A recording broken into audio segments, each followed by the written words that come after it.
Yo, what's up guys? It's your boy Venomize here, and today we're gonna be talking about my travel journey in China.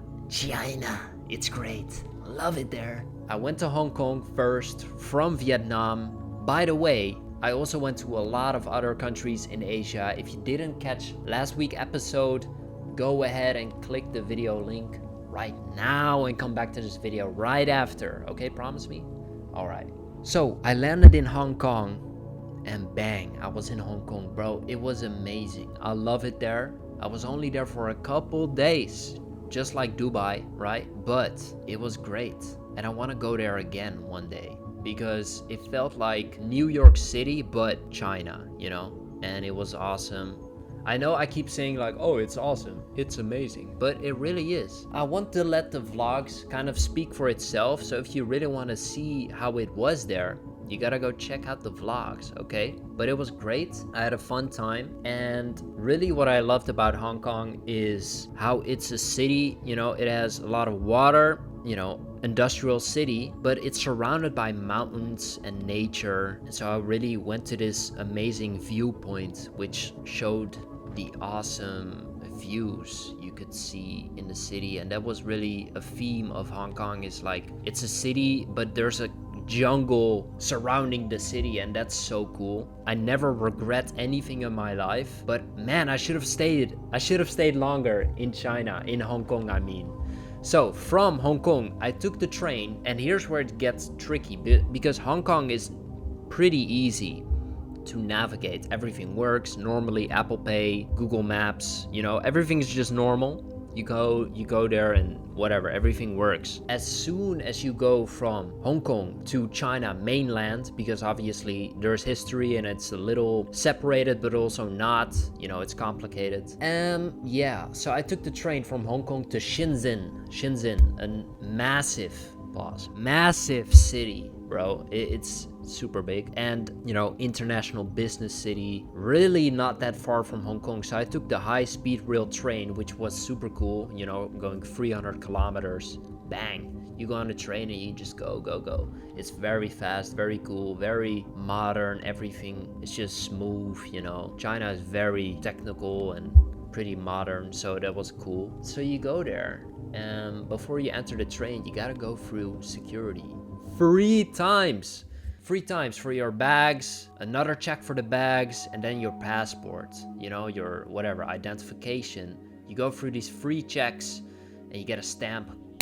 They tattoo your passport. It was kind of overwhelming, I gotta say, because I was just chilling, getting my coffee at like a little lunch bar, whatever. I checked on my phone, I'm like, wait, I read the email for my tickets and it said like, oh yeah, there's multiple security checks. I'm like, wait, what? Okay, I gotta run now. So I had 40 minutes left and I really just made it perfectly on time. If I chilled out too long, I would have not made it in the train because there were so much queues, so much lines. Going from Hong Kong to China mainland was kind of an adventure in itself. That was great. So Shenzhen is amazing, very big, very awesome, and really Hong Kong is just more international, and it's great, but Shenzhen really shows what China really is, and it really has its own identity, and you really get to learn how China looks, how it feels, because I have never been to China and it's so out there. And I'm glad, kind of the propaganda of China being bad is kind of going away slowly. There are still people that are scared to go or have doubts about the country. It's amazing. It's mind-blowing. If you're into curiosity, if you're into exploring adventure, China is just amazing. It inspires me. I want to go to other weird places that I should not go to. I want to go to Russia. I want to go to Moscow in Russia, right? I want to go to Mongolia, whatever. I want to go to weird places, right? So China is like hyper modern. There are like hyper cars that I saw. There was a Pokemon booth. Everywhere in China they drink this milk tea. Yeah, it's like an espresso, but it's tea, and it's great. They have meat everywhere. Yo, that sounds wrong. I mean like dude, they have like steaks, you know, like they're big on cow meat, which is good. I went to this amazing viewpoint, which was really high in the sky, and it showed the night view live of China, and it was freaking awesome. The camera can't capture really how high I was up there, you know. So from Shenzhen, I went to Guangzhou, or otherwise known as Canton. I'm not really sure, but that city was kind of different. It was less touristic. It had more like an urban feel. It had more a rough, a raw feel, you know. It wasn't poor necessarily, but it was different, you know. It was different. And the one thing I don't like about China is how you just walk normally, you know, you're not even on the main road or the road, and there are scooters, electric scooters, just going where you're walking, and you can't hear them. So yeah, I mean, that was interesting. That was kind of not fun. But other than that, China is very walkable in my opinion, and I did not expect that. I thought I would have to get a lot more taxis. But no, actually the metros and the bus systems work very great. And Guangzhou was kind of cool because it has this tower, it's called Canton Tower, and kind of like these twin towers, you know, but in China, and they're still twin towers, so hopefully it doesn't become not twin towers, but that was great. And from Guangzhou, I went to this very obscure city, I would say, Xiamen. And Xiamen, I purely went there, I'm not gonna lie, in order to then go to Shanghai, so that I would not have a 10-hour train ride or 7-hour train ride. I forgot, it was very long. I was like, okay, let me do one more city in between. So I had this kind of like train road trip setup going on, you know, going to this city, then getting a train, staying here for 4 days, and then getting the other train.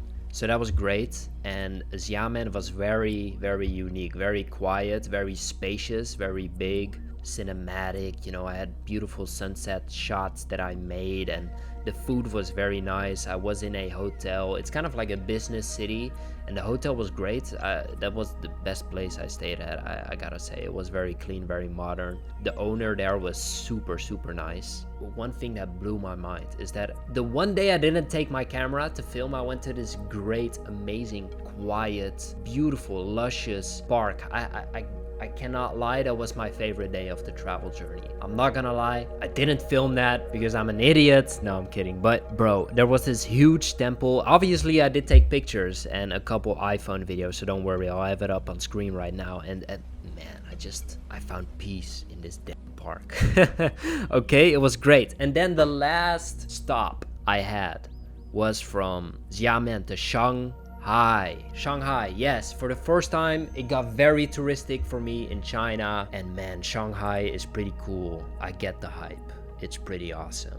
But don't just go to China and only to Shanghai, then you're missing out. It's like, okay, I went to China, but I went to Shanghai only. Like, really? Like, I'm not judging people obviously, but like, bro, if you only go to China to go to Shanghai, that's kind of weird, right? But Shanghai is awesome, dude. And I went there, I made my most steps in Shanghai out of any other city of this travel journey. The first day I went to explore, you know, and I went to the parts that were not touristic.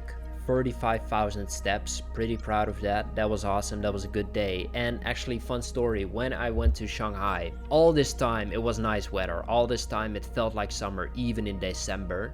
I step out of the train in Shanghai and I'm like, yep, it's winter. Just like that, it turned winter, and that was kind of crazy. It was cold, and you see here I have a very red nose. I even saw Pingu. That was freaking awesome, bro. And yeah, I had a great time there. I obviously went to the famous tower, which again, I'm forgetting the name of the tower or whatever. It was awesome. Food is very great. By the way, food in China is awesome. And then I went from Shanghai to Paris, and in Paris I didn't film anything. I didn't feel like it, and I was very tired. I was jet lagged, and I was with my family. But Paris, I had a great time. I got a couple pictures up on screen right now.